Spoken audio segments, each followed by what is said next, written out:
Unlock the creative school for quality and innovative education। करें एक बेहतर कल की शुरुआत आज से। Kittur Rani Chennamma residential school building का मिनिस्टर ईश्वर खंड्रे और मिनिस्टर रहीम खान के हाथों उद्घाटन।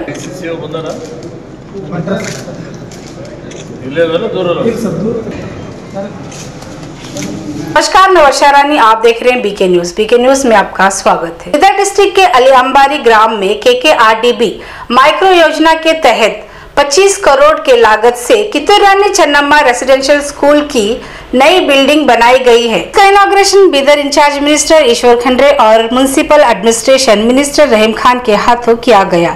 इस मौके पर बीदर इंचार्ज मिनिस्टर ईश्वर खंड्रे ने कहा कि SC/ST माइनॉरिटी के बच्चों को अच्छी शिक्षा देने के लिए हमारी सरकार ने केकेआरडीबी माइक्रो योजना में 25 करोड़ की लागत से कित्तूर रानी चन्नम्मा रेसिडेंशियल स्कूल का निर्माण किया है।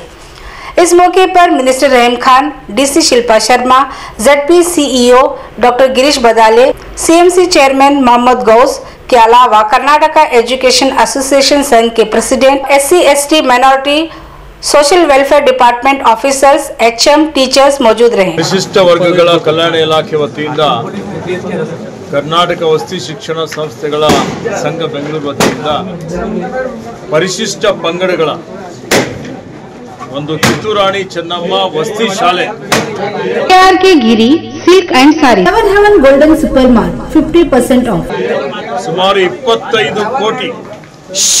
25 ಕೋಟಿ ರೂಪಾಯಿ ವೆಚ್ಚದಲ್ಲಿ ಅಲಿಯಂಬರ್ನಲ್ಲಿ ಬೀದರ್ ಕ್ಷೇತ್ರದ ವಿಧಾನಸಭಾ ಕ್ಷೇತ್ರದ ಒಂದು ವಿದ್ಯಾರ್ಥಿಗಳಿಗೆ ಇದನ್ನು ಸುಸಜ್ಜಿತವಾದಂತಹ ಸುಂದರವಾದಂತಹ ಭವ್ಯವಾದಂತಹ ಒಂದು ಸಂಕೀರ್ಣ, ಇಲ್ಲಿ ಒಂದು ಕಡೆ ಶಾಲೆ ಇದೆ, ಒಂದು ಕಡೆ ಅವರಿಗೆ ಹಾಸ್ಟೆಲ್ ಇದೆ, ಎಲ್ಲ ಅಲ್ಲಿ ಯಾರು ನಮ್ಮಲ್ಲಿ ಇವತ್ತು ಶಿಕ್ಷಕರಿದ್ದಾರೆ ಅವರಿಗೆ ಸಹಿತ ಕ್ವಾರ್ಟರ್ಸ್ ಇದೆ, ಎಲ್ಲ ರೀತಿಯ ಮೂಲಭೂತ ಸೌಕರ್ಯಗಳನ್ನು ಪೀಠೋಪಕರಣ, ಪಾಠೋಪಕರಣ, ಕುಡಿಯ ನೀರು, ಇವತ್ತು ಆಟದ ಮೈದಾನ ಎಲ್ಲವನ್ನೂ ಒಳಗೊಂಡಂತೆ ಒಂದು ಸುಸಜ್ಜಿತವಾದಂಥ ಕಟ್ಟಡ ನಿರ್ಮಾಣ ಮಾಡಿ ಅದನ್ನು ನಾನು, ರಹೀಮ್ ಖಾನ್ ಅವರು ಎಲ್ಲ ಅಧಿಕಾರಿಗಳು ಕೂಡಿ ಲೋಕಾರ್ಪಣೆ ಮಾಡ್ತಾ ಇದ್ದೇವೆ।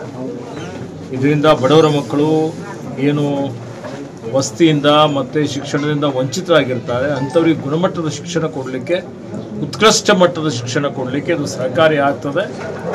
ಅದಕ್ಕೆ ನಮ್ಮ ಸರ್ಕಾರ ಮಾನ್ಯ ಮುಖ್ಯಮಂತ್ರಿಯಾದಂಥ ಸಿದ್ದರಾಮಯ್ಯನವರ ನೇತೃತ್ವದಲ್ಲಿ ಮಾದೇವಪ್ಪನವರಿರ್ಬೋದು, ನಾನು, ರಹೀಮ್ ಖಾನ್ ಅವರು, ಇತರೆಲ್ಲರೂ ಸೇರಿಕೊಂಡು ಬೃಹತ್ ಆದಂಥ ಒಂದು ಯೋಜನೆಯನ್ನು ಹಾಕಿಕೊಂಡು ಪ್ರಾಥಮಿಕ ಹಂತದಲ್ಲಿ ಪ್ರೌಢಶಾಲೆಯಲ್ಲಿ ಬುನಾದಿ ಶಿಕ್ಷಣಕ್ಕೆ ಹೆಚ್ಚಿನ ಒಂದು ಒತ್ತನ್ನು ಕೊಟ್ಟು ಇದೆಲ್ಲ ವ್ಯವಸ್ಥೆಯನ್ನು ಮಾಡಿದ್ದೇವೆ। ಭಾಳ ಖುಷಿಯಿಂದ, ಸಂತೋಷದಿಂದ ಇದರ ಉದ್ಘಾಟನೆಯನ್ನು ಮಾಡಿದ್ದೇವೆ। ಇದನ್ನು ಆದಷ್ಟು ಬೇಗ ನಮ್ಮ ಪರಿಶಿಷ್ಟ ಪಂಗಡ ಇಲಾಖೆಯ ಏನು ನಮ್ಮ ಅಧಿಕಾರಿಗಳಿದ್ದಾರೆ ಈಗಾಗಲೇ ಬಾಡಿಗೆಯಲ್ಲಿ ನಡೀತಾ ಇರ್ತಕ್ಕಂಥ ವಸತಿ ಶಾಲೆಯನ್ನು ಸ್ಥಳಾಂತರ ಮಾಡಿ ಇಲ್ಲಿ ಮಕ್ಕಳಿಗೆ ಅಂದರೆ ಬಾಲಕಿಯರಿಗೆ, ಇದು ಬಾಲಕಿಯರ ವಸತಿ ಶಾಲೆ ಇದೆ, ಬಾಲಕಿಯರಿಗೆ ಇವತ್ತಿಲ್ಲಿ ಗುಣಮಟ್ಟದ ಶಿಕ್ಷಣ ಕೊಡುವಂಥ ಒಂದು ಕೆಲಸವನ್ನು ಮಾಡ್ತಾರೆ। ಅದರಿಂದ ಬೀದರ್ ಜಿಲ್ಲೆಯ ನಮ್ಮ ಮಕ್ಕಳಿಗೆ ಭಾಳಷ್ಟು ಸಹಕಾರ ಆಗ್ತದೆ। ಅವರೆಲ್ಲರಿಗೆ ನನ್ನ ಪರವಾಗಿ, ಸರ್ಕಾರದ ಪರವಾಗಿ, ಎಲ್ಲರ ಪರವಾಗಿ ಹಾರ್ದಿಕ ಅಭಿನಂದನೆ ಮತ್ತು ಶುಭಾಶಯಗಳನ್ನು ಕೋರುತ್ತೇನೆ।